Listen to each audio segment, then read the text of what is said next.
Ano? Bagay ba? Bagay ba? Ha? Pwede na? Pwede. Pwede ka lang, mamalimos. Di ka. Pati ako pinaglululoko mo ah. Ayusin mo nga yan. Trabahuin mo lang yan. Uy, mais kayo. Hello po, madam. Madam Chair. Mati kayo. Magandang umaga po, madam. Naku, tama na nga yung kalokohan ninyo, ha? Teka, Tisoy. Sino tong mga bago mong kasama? Nasaan si Judas at si Boy Kamot? Yun na nga ho eh. Napariwara na naman ng landas. Nandun ho sa presinto, sa kabilang bayan.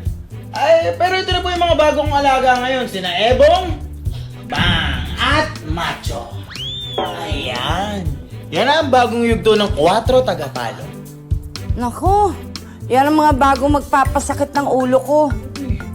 O siya, sige. O, bantayan ninyo itong pagkain, ha? At dinalan ko na rin kayo ng hamukunan nyo. Bantayan nyo. Madam Chair, gusto nyo nga, gawan na rin namin kayo ng ganito para makita nyo na rin ang